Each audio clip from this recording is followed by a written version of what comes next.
Amén. Amén. Sí, estamos mejor. ¿Así está bien? ¿Se escucha bien? ¿No se escucha como demasiado? No. ¿Sí está bien? Está bien. Si yo mismo me asusto. Está bien, es que yo lo escucho demasiado duro, pero bueno, trataré de hablar un poco más pasito. Bueno, muchas emociones, siempre cuando como iglesia adoramos a Dios, y cuando escuchaba las palabras de, de despedida y las oraciones, pensaba que Carlos y Ana Cristina han sido mucho como, entre otras cosas por supuesto, como hermanos mayores para muchos de los muchachos de la iglesia. Y eso ha sido muy bonito porque, sobre todo en esta generación que las familias son cada vez más chiquitas, tener como hermanos mayores es muy, muy valioso. Y ellos, en lo que yo pude observar, en el poco tiempo que les he podido conocer, son mucho como hermanos mayores para los muchachos, y eso es muy bonito, que sean hermanos que animan, dan ejemplo, aconsejan, acompañan. Así que muchas gracias, muy muy lindo poder bendecirlos en el nombre del Señor y bueno, enviarlos también en la bendición de Dios. Bueno, estamos haciendo una serie de estudios en la palabra de Dios sobre los 10 mandamientos. Entonces retomamos cada 15 días, a veces un poco más, el estudio de los 10 mandamientos. Y hoy llegamos al mandamiento número 7, pero entonces le pedí a los hermanos de audiovisuales que nos ayudaran a repasar los 10 mandamientos. Entonces vamos a empezar con ese pequeño repaso de los 10 mandamientos que en sus Biblias están en Éxodo capítulo 20. Después vamos a leer un texto de la palabra que creo que es apropiado a veces para como que poder entender un poco mejor cada uno de esos 10 mandamientos, porque a veces son solo 2 o 3 palabras, como en este caso, no cometerás adulterio. ¿Y cómo entendemos eso? Y nada mejor que dejar que la Biblia se explique a sí misma. Entonces vamos a ir a un texto de Tesalonicenses también. Y bueno, confiamos que Dios nos bendiga en el estudio y en la profundidad de la palabra, pero también que nos mueva a practicarlo y obedecerlo. Bueno, entonces vamos a repasar los 10 mandamientos, ¿de acuerdo? ¿Qué tal si los leemos juntos, así como aparecen en la pantalla? ¿Leemos juntos? Vamos. No tendrás otros dioses delante de mí. No te harás ningún ídolo, no los adorarás ni los servirás. No tomarás el nombre del Señor tu Dios en vano. Acuérdate del día de reposo para santificarlo. Honra a tu padre y a tu madre. No matarás. No cometerás adulterio. No hurtarás. No darás falso testimonio contra tu prójimo. No codiciarás. Esos son los 10 mandamientos. Bueno, y vamos a leer el pasaje de la palabra que vamos a estar exponiendo esta mañana, que sin duda guió al apóstol Pablo, inspirado por el Espíritu, a darnos esta instrucción. Me refiero a Primera de Tesalonicenses, yendo ya al Nuevo Testamento, Primera de Tesalonicenses, capítulo 4, verso 1 al 12. Primera de Tesalonicenses 4, 1 al 12.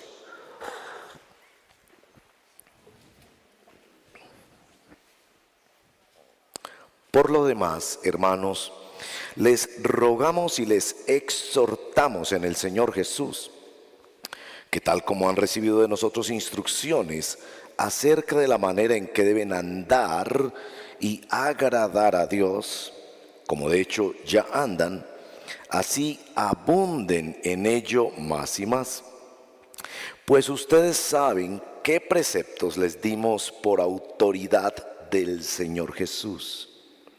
Porque esta es la voluntad de Dios, su santificación, es decir, que se abstengan de inmoralidad sexual.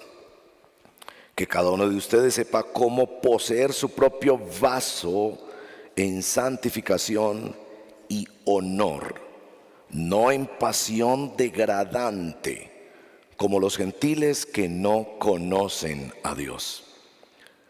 Que nadie peque ni defraude a su hermano en este asunto, porque el Señor es el vengador de todas estas cosas, como también antes les dijimos y advertimos solemnemente, porque Dios no nos ha llamado a impureza, sino a santificación.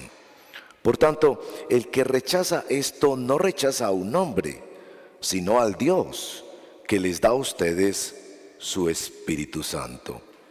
Pero en cuanto al amor fraternal, no tienen necesidad de que nadie les escriba, porque ustedes mismos han sido enseñados por Dios a amarse unos a otros, porque en verdad lo practican con todos los hermanos que están en toda Macedonia. Pero les instamos, hermanos, a que abunden en ello más y más, y a que tengan por su ambición el llevar una vida tranquila, y se ocupen en sus propios asuntos y trabajen con sus manos tal como les hemos mandado, a fin de que se conduzcan honradamente para con los de afuera y no tengan necesidad de nada. Esta es la palabra del Señor.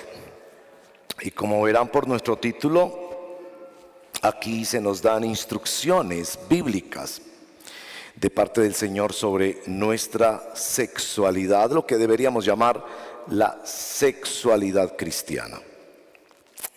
Oremos al Señor. Señor, cuando leemos el mandamiento, no cometerás adulterio, sentimos que necesitamos reconocer que es por tu gracia y por tu amor que podemos leer estos mandamientos sin tener una actitud beligerante que se defiende de inmediato, como quizás la tuvimos antes de conocerte. Reconocemos que tú tienes todo el derecho a legislar sobre nuestra vida, a ordenar nuestra vida. Que no solo podemos acudir a ti para buscar auxilio, ayuda y consuelo, sino que también podemos acudir a ti para decirte, ordena nuestra vida. Reconocemos también que necesitamos de tu gracia para leer nuestra historia, en que reconocemos que hemos fallado en estos temas y reconocemos también que necesitamos No solo que nuestra vida sea ordenada conforme a tu palabra, sino también sanada con el poder de tu misma palabra. Así que cuando tocamos un tema tan delicado como estos, que es tan íntimo, tan personal, tan cercano, que genera tantos miedos, tantas reservas, tantas luchas, tantas preguntas, te decimos, por favor, por el poder de tu Espíritu Santo, nuestro Dios trino, Padre, Hijo y Espíritu Santo, ministranos, ayúdanos, por favor. Necesitamos esta palabra, todos nosotros, para la administración sana de nuestros ojos, de nuestras bocas, de nuestros cuerpos, para ser sanados y restaurados en todo nuestro ser, de manera que podamos honrarte a ti, vivir para ti, andar y agradar a Dios. Te lo pedimos en el nombre de Jesús. Amén. Si se hiciera una votación para eliminar uno de los 10 mandamientos, en mi opinión, la población se pondría de acuerdo en que se eliminara un mandamiento que restringe la sexualidad. Yo creo que la mayoría de la población está de acuerdo en que no matarás es un buen mandamiento. No robarás es un buen mandamiento. No hablar falsedad sobre el vecino es un mandamiento. Aún estarían de acuerdo de que si se tiene un Dios, se debe respetar ese Dios, se debe tener ese solo Dios, se debe sacar tiempo para ese Dios y no se debe hablar mal de ese Dios. La mayoría de la población estaría de acuerdo en que se debe honrar al papá y a la mamá. Pero creo que si se hiciera en Colombia hoy una votación para eliminar uno de los 10 mandamientos, se levantarían todas las voces que hablan sobre el derecho a la intimidad, al libre desarrollo de la personalidad. Y particularmente cuando tenemos presidentes adúlteros que los periodistas los defienden a capa y espada diciendo: no nos debe importar si el presidente es adúltero.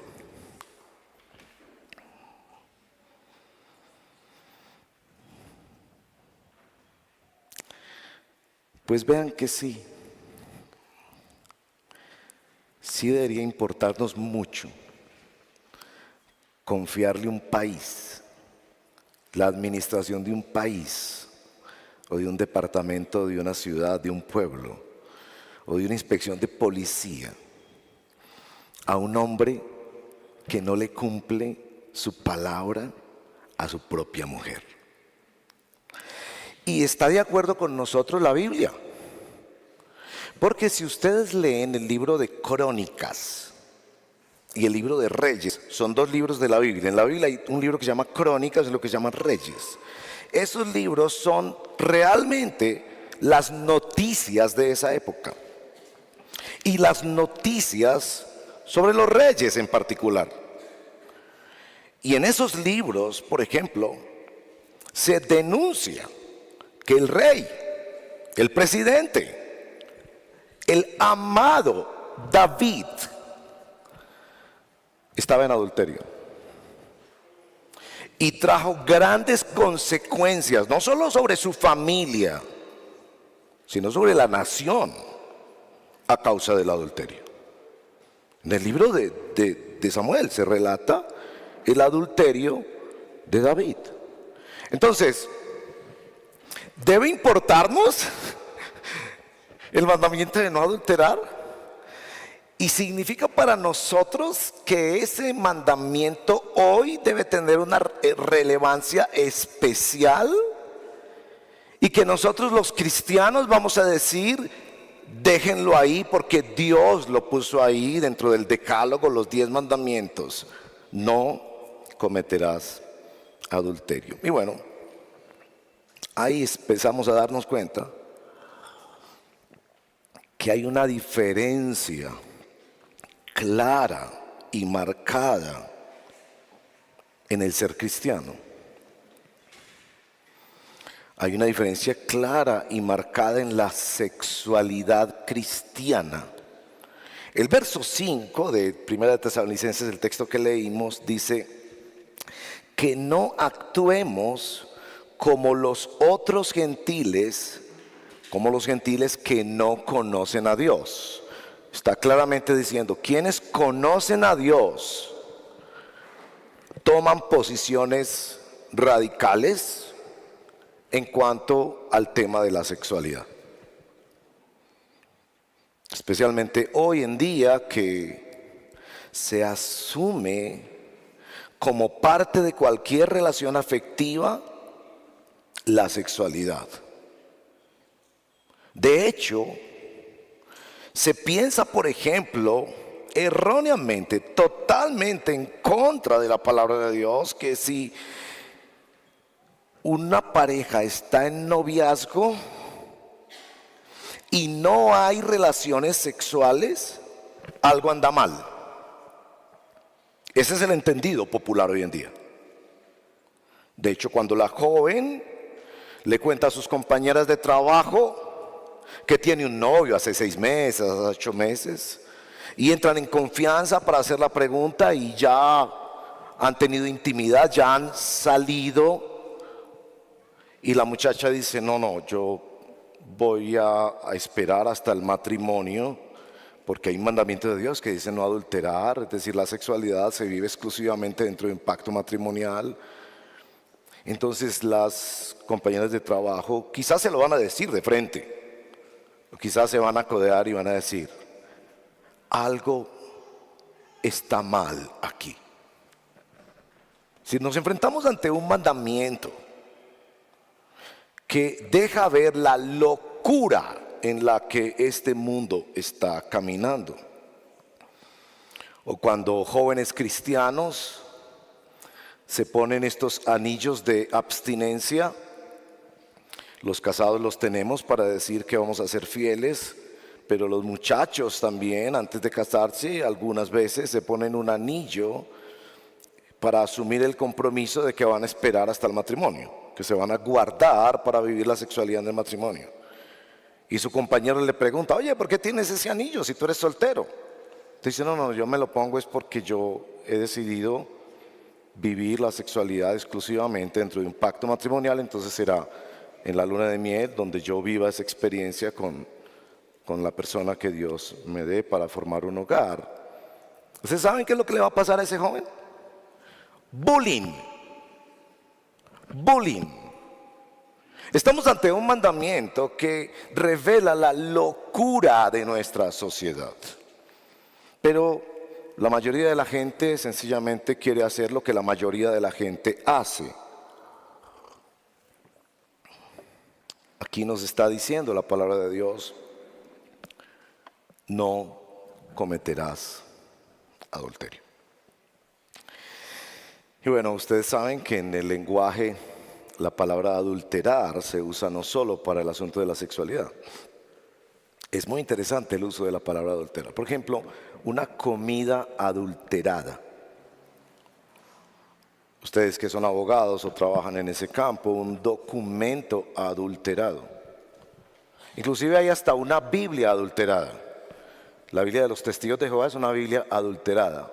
Ha tenido falsedad intencional en su traducción para negar la deidad de Cristo y la Santísima Trinidad.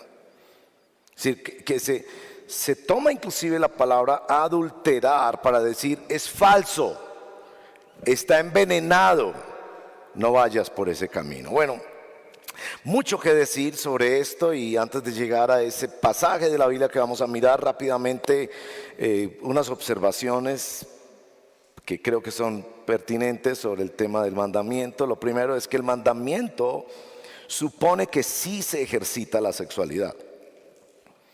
El mandamiento no está diciendo sean ascetas, monásticos, no toquen a otra persona, es malo el sexo. No, está restringiendo la sexualidad, pero está de hecho implicando que sí Dios quiere que las personas casadas tengan vida sexual. Debo decir inclusive que debería considerarse igualmente serio el compartir la sexualidad con alguien que no es tu esposo, como el restringir la sexualidad dentro de tu matrimonio.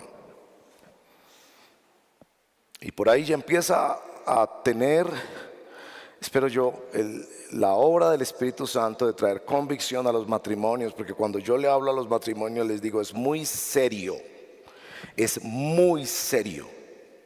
Cuando estás en un matrimonio y niegas participar de la sexualidad con tu esposo o con tu esposa. Porque en el adulterio estoy dándole a otra mujer lo que le pertenece a mi esposa. En la no participación y no la entrega de mi cuerpo a mi esposa, no le estoy dando a mi esposa lo que le pertenece a mi esposa. Entonces el mandamiento sí está diciendo, hay vida sexual. No se está condenando la sexualidad. Se le está poniendo unos límites adecuados para que, como dice ese verso 5 también, no se camine en pasiones degradantes, que ya eso es una frase en nuestro texto que debería ser iluminadora para nosotros. Hay pasiones que son degradantes, que a veces hablamos muy bien de la pasión, no, que la pasión, que tengamos pasión y todo, pero hay pasiones que son degradantes. La segunda cosa que hay que decir sobre el mandamiento es que se le ordena al individuo. Tú no adulterarás, se responsabiliza al individuo. Lo tercero que tenemos que decir es que se ordena preventivamente. Sin duda, refleja este mandamiento el amor y el cuidado que Dios tiene por el matrimonio y la familia. Es un mandamiento que está protegiendo la institución que es la institución que nutre en forma fundamental la sociedad, porque en esa unión surgen los niños y surge el hogar, y es la que conforma la red principal con la que se construye la sociedad humana. Se ordena preventivamente porque es claro que en este mandamiento se da cuenta que es algo que se construye, se urde, se elabora. Y Santiago dice que cómo opera el pecado que va seduciéndonos. La frase de Santiago es que somos seducidos por nuestra propia pasión. Así que viniendo a Tesalonicenses capítulo 4, verso 1 al 12, yo quisiera mostrarles tres cosas básicamente que nuestro texto nos entrega. Lo primero es los preceptos.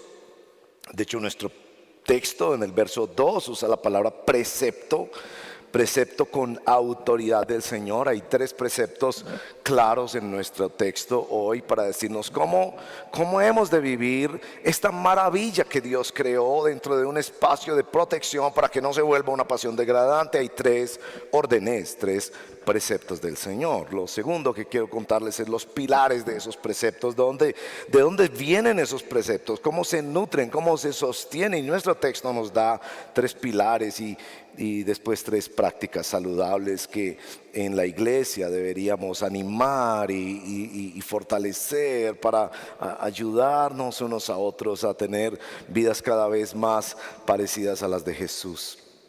Bueno, primero los preceptos.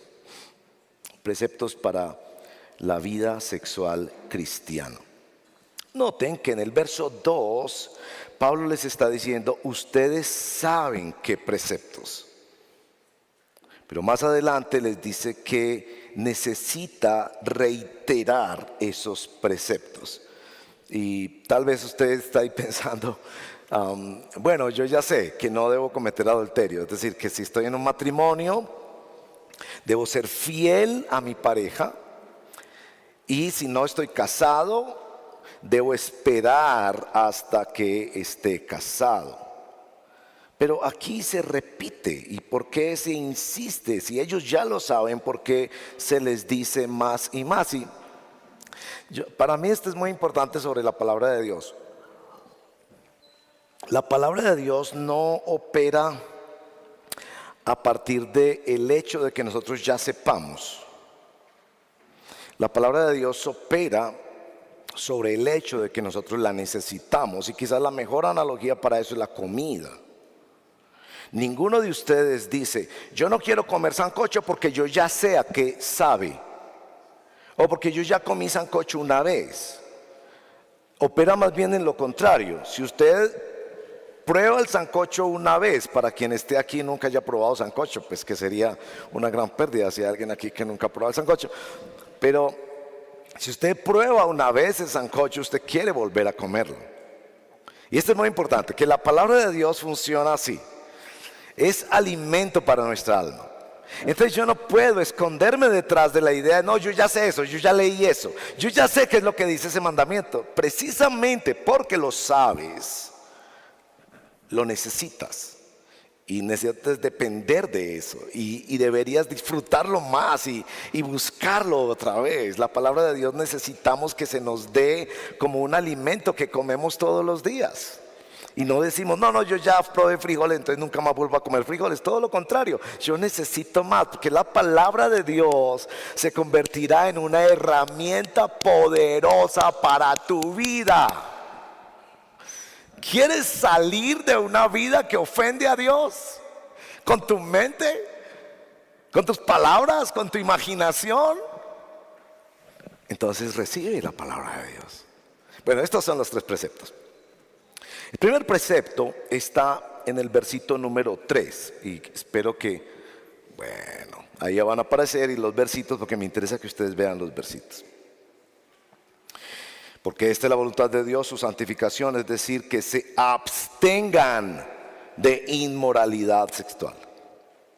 Abstenerse. Una palabra que se quiere borrar mucho en la sociedad contemporánea. El mejor método para evitar todas esas enfermedades que han llenado la tierra, las enfermedades de transmisión sexual, es la abstinencia. Y particularmente la abstinencia de la inmoralidad sexual.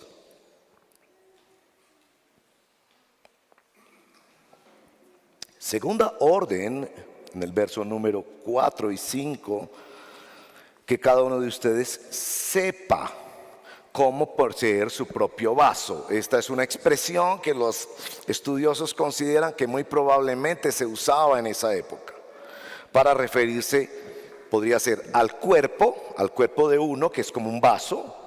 De hecho, Pablo en algún momento dice que nosotros somos vasos de barro. O para el esposo, para aquellos que son casados. Ese es el vaso en el cual depositas tus afectos. El punto aquí es el autogobierno. ¿Quiere conocer a una persona? Usted va a conocer a una persona especialmente en las cosas que esa persona es capaz de decirse no. Tiene su despensa llena de chocolates. El médico le ha dicho, cuidado con el consumo de grasas y azúcares, pero tiene su despensa llena de chocolates. Y está viendo el partido de la selección Colombia. Y otras personas al lado de él comen chocolates. Pero él dice, yo podría, pero no lo voy a hacer. Eso se llama autogobierno. Por eso el texto allí mismo habla de las pasiones degradantes. La persona que no es capaz de decirse que no. Entonces ve la botella de alcohol y se le lanza como si fuera un niño de 5 años. Ve el chocolate y se le lanza. Ve la imagen en la internet y se le lanza. No tiene la capacidad de autogobierno. gobierno. Y aquí Él está diciendo claramente que cada uno sepa tener y no caiga en pasión degradante. Entonces, hermanos y hermanas, hay una orden del Señor que necesitamos en cuanto a abstenerse y autogobernarse. ¿Quieren una diferencia entre el ser humano y el animal? El ser humano es capaz de manejar su voluntad.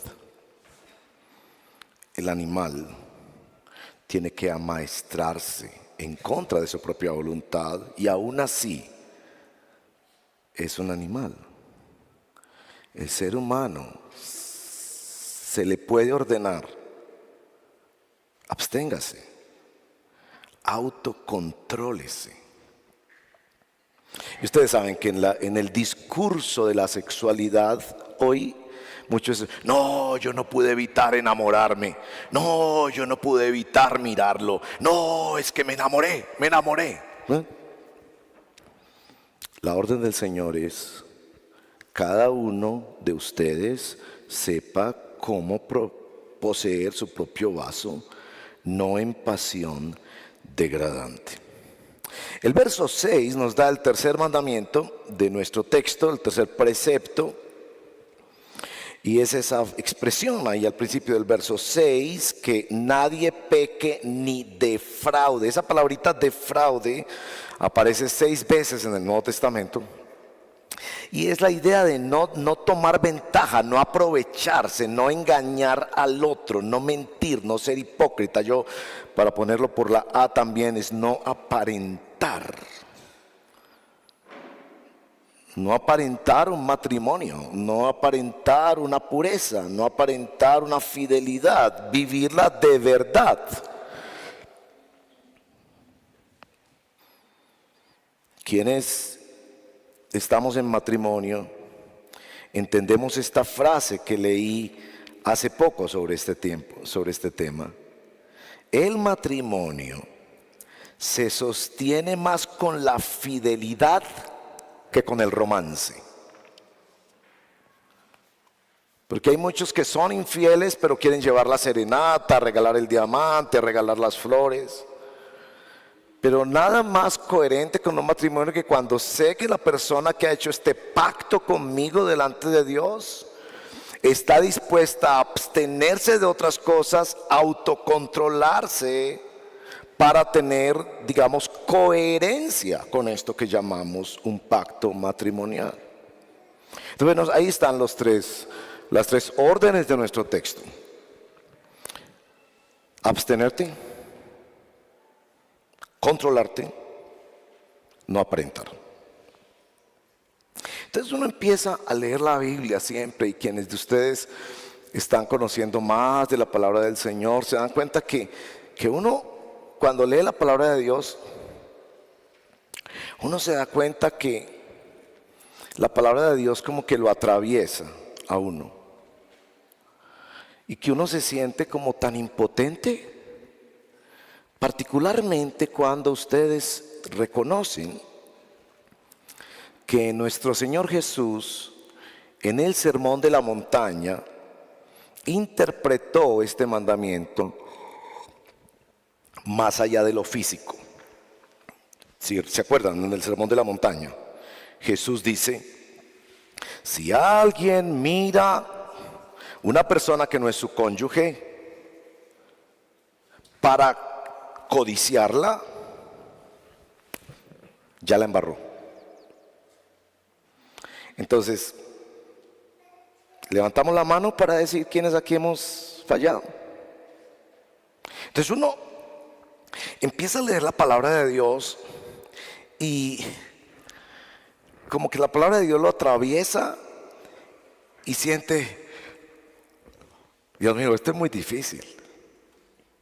Por eso algunas personas empiezan a ir a una iglesia cristiana y dejan de ir a esa iglesia cristiana porque dicen: no, eso es muy difícil, eso es muy difícil.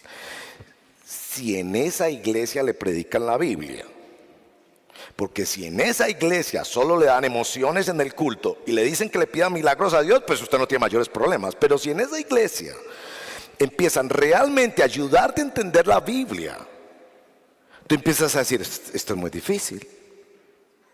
Y entonces yo le digo, va bien, si se da cuenta que es muy difícil, pero le falta un paso más. No es difícil, es imposible.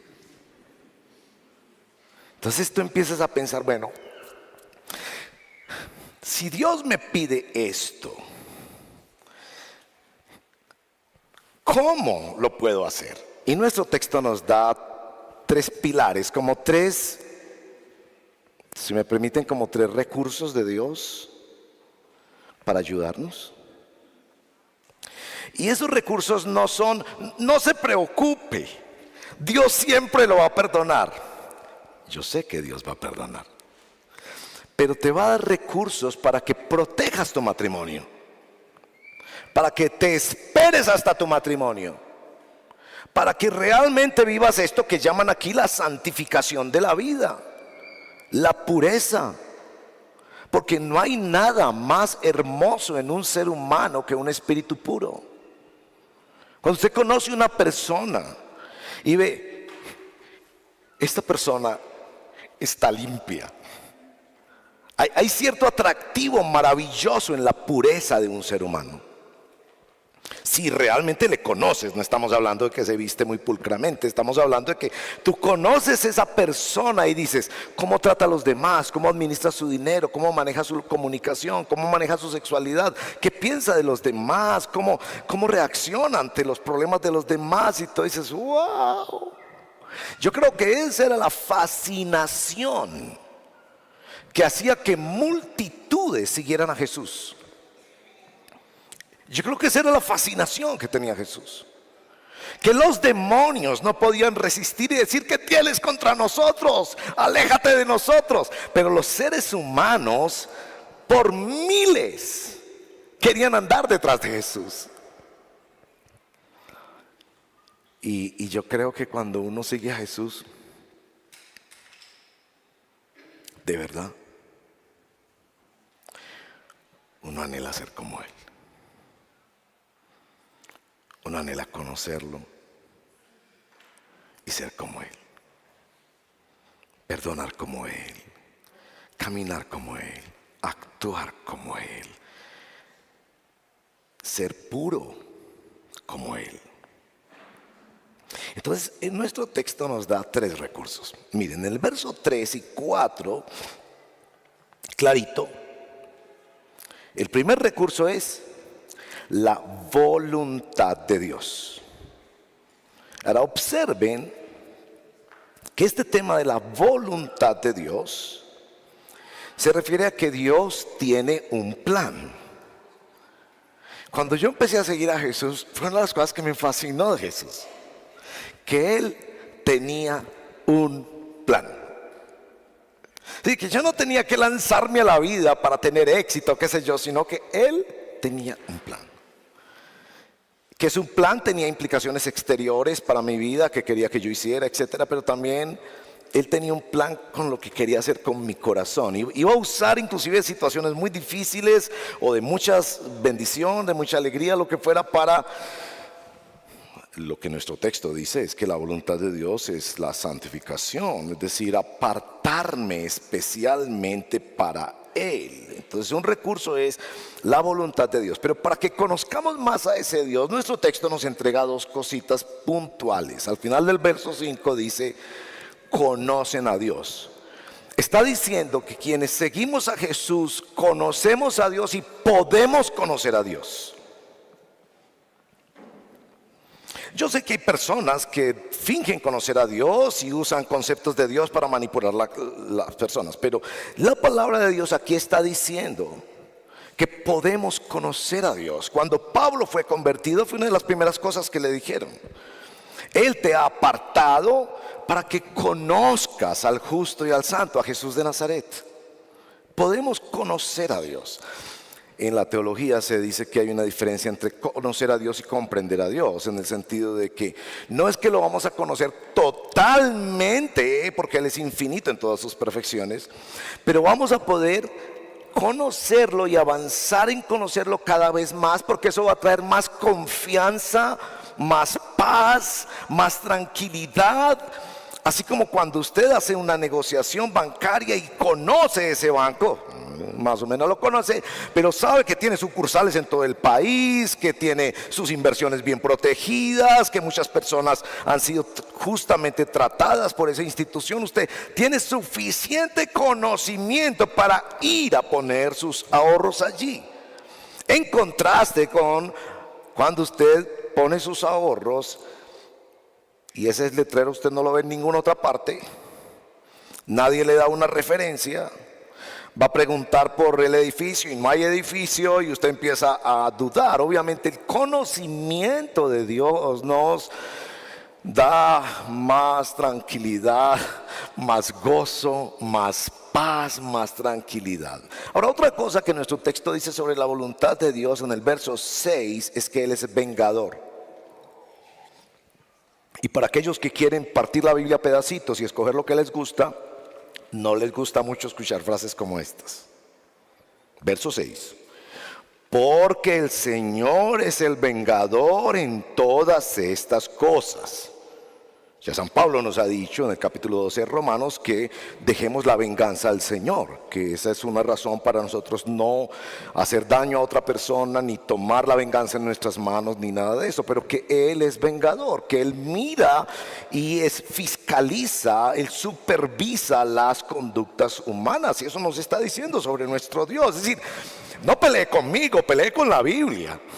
Es la Biblia la que dice que nuestro Dios traerá justicia sobre estas cosas. Y en esos famosos estudios que hay sobre la caída del Imperio Romano se señala que el Imperio Romano cayó entre otras razones, pero una razón fundamental fue la inmoralidad sexual de sus líderes. Es decir, que Dios trae consecuencias. Este es el Dios que necesitamos conocer, que es grande en misericordia, pero que no dará por inocente al culpable. Que es un Dios que no está en las alturas siendo un viejito bonachón, sino que es poderoso gigante, que es Jehová de los ejércitos.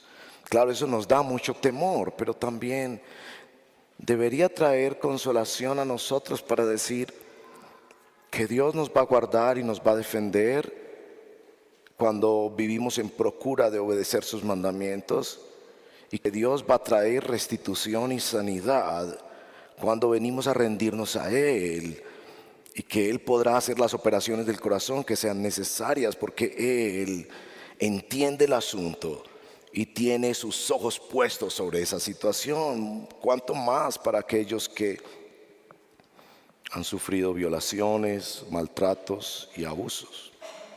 Este es el Dios. Entonces la primera cosa que nos dice es la voluntad de Dios. La segunda cosa, que es un recurso maravilloso, verso 7, Dios no nos ha llamado a impureza sino a santificación. Yo lo digo así: el llamado del Señor. El llamado del Señor. El Señor te ha llamado. Te ha llamado a que tengas una vida diferente. Dios te ha llamado. Como cuando llaman a estos muchachos a la selección Colombia, los llaman a una vida diferente. Estos muchachos que fueron llamados a la selección Colombia, y sí, yo estoy pensando como ustedes también, qué bueno que ganemos el partido esta noche. Cierro paréntesis. Estos muchachos no tuvieron vacaciones, tuvieron que vivir una cantidad de restricciones. Algunos no ven su familia, o si ven su familia la ven media hora en el lobby de un hotel, y tuvieron que salir de sus países donde jugaban y ir a otro país porque fueron seleccionados. Dios te llama para que seas de su selección, para que seas diferente. No pretendas seguir a Dios y seguir siendo igual. Si quieres seguir a Dios, vas a ser diferente. ¿Estamos o no? Si vas a seguir a Dios, vas a ser diferente. Y yo no veo los jugadores de la selección Colombia, pues me refiero a la selección de fútbol de Colombia, que llegan allá a la concentración para este último torneo. No, qué cosa tan difícil. No, ellos saben que hay un costo, pero el llamado es algo tremendamente motivador. Claro, ellos extrañan a su familia. Sí, ellos viven esas restricciones, pero el llamado es algo que jalona hacia adelante. Y yo anhelo que ustedes sean jalonados, que todos nosotros seamos jalonados por ser seleccionados por Dios para una vida diferente. El tercer recurso que hay en nuestro texto me parece que es como que va en ascenso en el verso número 8. Que Dios nos da el Espíritu Santo. El Espíritu Santo. Nosotros somos trinitarios. Creemos en la Santísima Trinidad. Es un misterio la Santísima Trinidad. 3 personas distintas, un solo Dios verdadero. Así lo ha entendido la Iglesia a través de los siglos. No que nosotros podamos explicarlo o entenderlo, sino que así se revela en la palabra de Dios. Que Dios dijo que quienes vengan a Jesús, Él, nuestro Dios, hará habitación en nosotros por la persona bendita del Espíritu Santo. Entonces es ahí donde el cristianismo empieza a tener sentido. Porque el cristianismo te presenta la palabra de Dios y te muestra, mira qué tan mal estás. Y es imposible que lo hagas en tus fuerzas. Es imposible que lo hagas en tus fuerzas. Pero te voy a dar el Espíritu Santo para que no lo hagas en tus fuerzas. El recurso de la presencia bendita del Espíritu Santo. El Espíritu Santo trae profunda tristeza al corazón del cristiano cuando el cristiano empieza a juguetear con cosas que traen infidelidad o inmoralidad sexual. Si eres cristiano de verdad, porque si no eres cristiano es otro tema, pero si realmente has venido a Cristo por fe y arrepentimiento, el Espíritu Santo te va a incomodar cuando estés jugando con esos temas. El Espíritu Santo también nos anima, viendo el fruto de la fidelidad, viendo lo que Dios puede hacer, viendo lo que eso significa para proteger, cuidar y amar a tu familia. Viendo que decir no a un campo de pecado es decir sí a nueva bendición y nueva dirección y nueva gracia de Dios en tu vida. Entonces los pilares son estos fundamentos que pone nuestro texto para decir, es la voluntad del Dios revelado en la Biblia, es el llamado de Dios a un grupo de hombres y mujeres que los ha llamado a ser de Jesucristo, es el poder del Espíritu Santo. Pero nuestro texto no termina allí, nuestro texto también nos presenta varias prácticas que ahí ya como que nos involucra como iglesia. Y la verdad yo cuando leía este texto las primeras veces me parecía como tan extraño que el texto, si ustedes miran el capítulo 3 verso 11 y la última parte de lo que leímos del verso 9 al 12, como que rodean ese texto el tema del amor en la iglesia. Y eso en el estudio bíblico, que todos los creyentes vamos a aprender a estudiar la Biblia paso a paso, en el estudio bíblico siempre nos dicen, ponga cuidado en el contexto, es decir, en qué contexto el Señor está diciendo esto. Y el contexto evidentemente es la vida de la comunidad.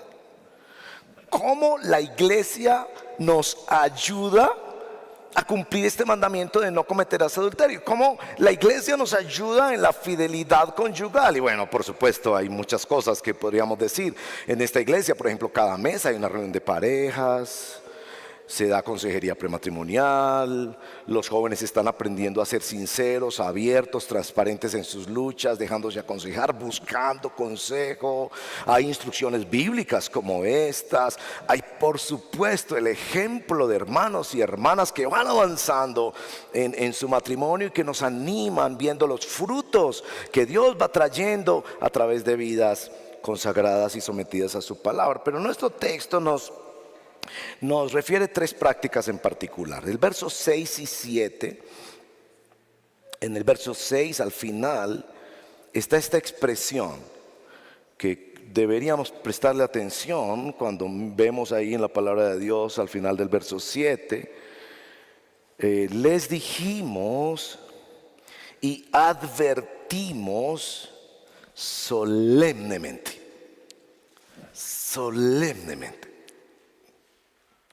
Y yo sé que mi trabajo como pastor es presentarles todo el consejo de Dios, ¿cierto? Y al que está triste, consolarlo, al que está necesitado, orar por la bendición. Y depende de cada situación humana, pues hay bendición y recursos de Dios. En particular esto de advertir solemnemente. Advertirle a los jóvenes: no juegues con la sexualidad. Espera hasta el matrimonio. Porque ya hay suficiente ilustración de estos muchachos que llegan a un matrimonio y emocionalmente han pasado por 4 o 5 divorcios. Porque en esos noviazgos lo entregaron todo. Entonces llegan ya a un matrimonio donde sí, hay esperanza, Dios los puede restaurar, pero qué tan bueno que no tuvieran que pasar por eso. Yo sé que hay esperanza y que Dios va a restaurar, y que si buscan como pareja ser restaurados, van a ser limpiados y restaurados de todas esas malas experiencias del pasado. Pero qué tan bueno es llegar a la noche de bodas y decirse: si le fuimos fieles a Dios cuando todo el mundo andaba en estas locuras, estamos empezando bien. Por favor, no se hace así en los temas económicos, que ahorran. No se hace así que trabajan duro. No se hace así en otros temas. Entonces yo debo advertirles, jóvenes, solemnemente delante del Señor: esperen hasta el matrimonio. No se enreden con cosas sexuales. Eso daña. Liberar esas pasiones fuera del matrimonio los convierte en pasiones degradantes.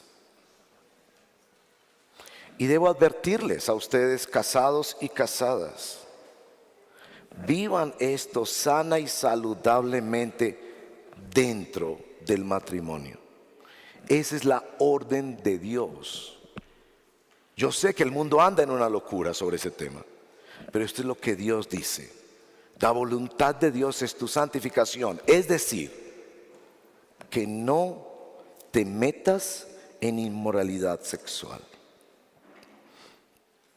Y ya en el Sermón de la Montaña Jesús claramente nos ha dicho que esa inmoralidad sexual no es solo actos físicos o una relación total, sino todo. Entonces las advertencias, y no sé si se dieron cuenta en el texto que una y otra vez Pablo hace hincapié sobre esto, que con la autoridad del Señor, que les exhortamos, que les dijimos una y otra vez, el hecho de que en la iglesia sí hablamos sobre esto. Sé que hay iglesias donde ya no se hablan de estas cosas, donde solo se quiere tener un espectáculo con luces, qué sé yo. Pero en nuestra iglesia vamos a enseñar lo que Dios enseña en su palabra. Bueno, otra cosa que pasa en la comunidad, si ven en el verso 9 y 10, es todo este tema de el amor entre los hermanos, pero que yo lo pongo en términos de aceptación. Cuando leemos sobre la historia del libro de la historia de los tesalonicenses, cuando fue escrito este libro, Pablo se lo escribe pues a una congregación en una ciudad que se llama Tesalónica. Lo que entendemos es que muchos de ellos llegaban a la iglesia rotos, con historias. ¿Por qué? Llegamos a Cristo con historias. Y que quizás estaba en medio de la congregación la hermana, que ahora era hermana en la fe, bautizada, que estaba empezando a servir y a ser usada por Dios pero cuando escuchaban su testimonio, sabían que esa hermana había sido una prostituta en los templos paganos donde había prostitutas. Y entonces que en la iglesia había esa especie como de diferentes castas de cristianos, donde estaba el que no tenía estos testimonios tan impresionantes y los que sí venían con unas heridas y con unas cosas complicadas de su pasado. Y entonces las madres le decían: no salude a la hermana Juliana. Mamá, pero ¿por qué yo no puedo saludar a la hermana Juliana? En la casa le explico. Pero si es una hermana en Cristo, ella se bautizó, ella adora con nosotros en la iglesia. Mi amor, es que usted no sabe todas las cosas. Así que había ciertas separaciones entre los hermanos a causa de los pasados de cada uno de los hermanos. Y escúchenme bien, por favor. Así como nosotros afirmamos la voluntad de Dios, que es nuestra santificación, que quien camina con Cristo se aparta de inmoralidad sexual, afirmamos que en Cristo somos nueva creación. Las cosas viejas pasaron y ahora todas son hechas nuevas, todas. Y que podemos amarnos y aceptarnos, sabiendo que todos la hemos embarrado. La hemos embarrado quizás de diferentes formas, pero todos somos pecadores acogidos por la gracia de Dios en Cristo. Y que en aquellas cosas que necesitamos sanidad y restauración buscamos consejo. Y por eso la comunidad es construida en el amor ágape del Evangelio, para que la comunidad pueda ayudar en los diferentes procesos de transformación que cada persona vive. Entonces, una práctica en la iglesia son las advertencias solemnes, y otra práctica en la iglesia es el abrazo solemne. Ahora, en tercer lugar, nuestro texto también tiene una práctica comunitaria que, a mi juicio, es sorprendente y que uno no espera encontrárselo en la Biblia, especialmente quienes siguen estos estereotipos de que la Biblia es aburridora y que la Biblia no sé qué. Esta frase, miren en el verso número 11: que tengan por su ambición. Y la palabra allí, ambición, es ambición. Que tengan por ambición llevar una vida tranquila.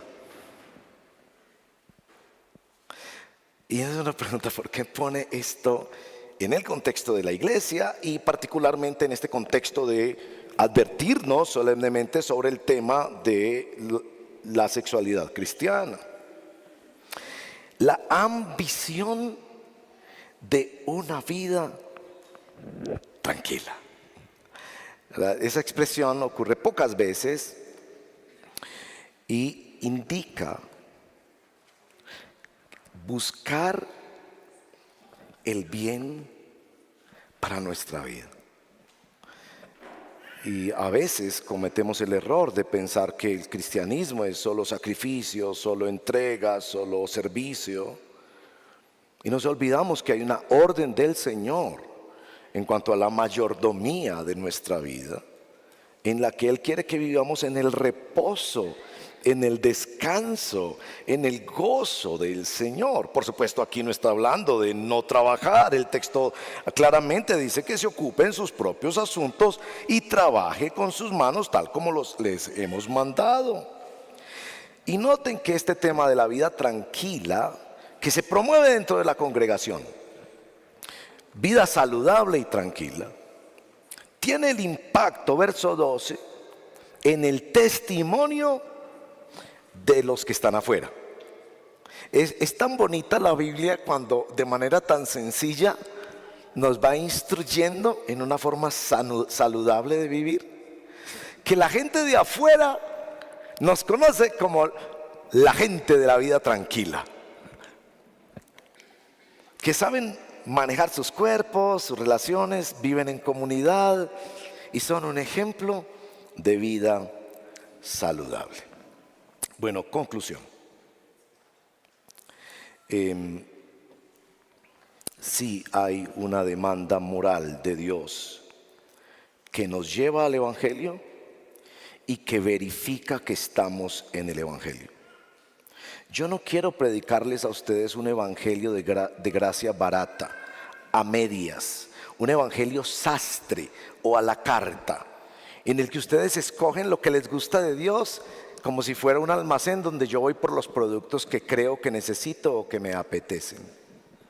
Yo quiero decirte que seguir a Jesucristo es seguir en un proceso de santificación, que es empoderado, facultado con los recursos que Dios mismo nos da para vivir para su gloria. Entonces esto nos lleva a unas aplicaciones. Primero, hay perdón en Cristo.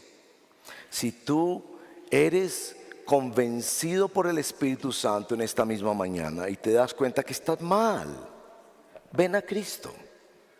Él perdona. Él restaura.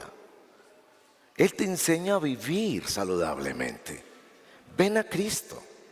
El propósito de la enseñanza bíblica no es que salgas corriendo y no vengas a Cristo.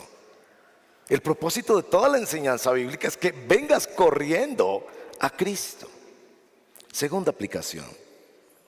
Sí necesitamos advertencias solemnes en nuestra congregación. Si tú me ves a mí o ves a otro hermano de la congregación o a otra hermana de la congregación jugando con estos asuntos, ya sea por publicaciones que hacen en sus redes sociales, palabras que dicen, o porque lo ves mal parqueado en algún lugar, necesitamos que nos hagamos advertencias solemnes. Hay un procedimiento bíblico para hacerlo. Vaya y estando a solas con el hermano. No lo publique en las redes sociales, no se lo diga en grupo. En primer lugar, exhortémonos unos a otros de manera personal. Tercera aplicación. Debe haber acompañamiento de la iglesia. Debemos ser esta iglesia donde nos podemos confesar los unos a los otros. Y qué tan hermosos es cuando un hombre o una mujer en el rebaño o en el grupo de hombres o de damas o de jóvenes confiesa que está en medio de la tentación y está batallando con este tema. Qué hermoso es, porque en primer lugar muestra que es un seguidor de Cristo, quien no tolera el pecado como parte de su vida, que ha muerto al pecado y que quiere caminar con Cristo. Pero qué hermoso es saber que puede encontrar una comunidad de personas, quizás no todos porque no los conoce a todos, pero algunos en la iglesia que le puede decir, ayúdeme, ore por mí, aconséjeme, supervíseme, ayúdeme, esto me movió al piso. En cuarto lugar, como aplicación, nuestro texto enfatiza en el verso número 1 el abundar en el andar y en el agradar a Dios. Andar y agradar a Dios. Entonces quería terminar como con esa idea,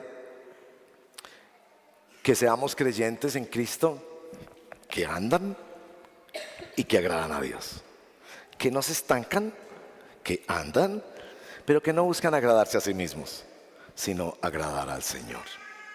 Permítanme y les guío en la oración. Cierre sus ojos y oramos. Señor, aquí hay advertencias solemnes que nos hacen vernos hacia adentro con el espejo de tu palabra. Nos reconocemos tan débiles y tan frágiles. Primero te agradecemos que tu palabra nos diga la verdad.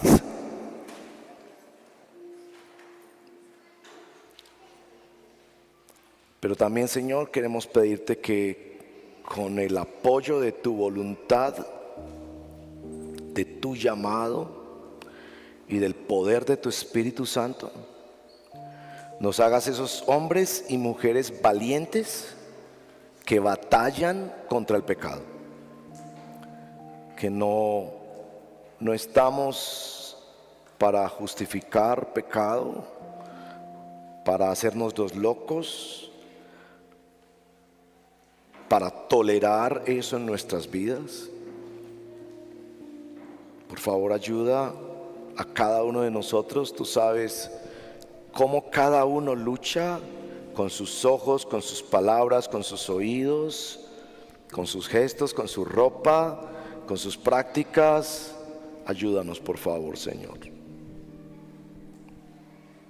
Queremos ser como Jesús, que cuando buscaron de qué acusarlo,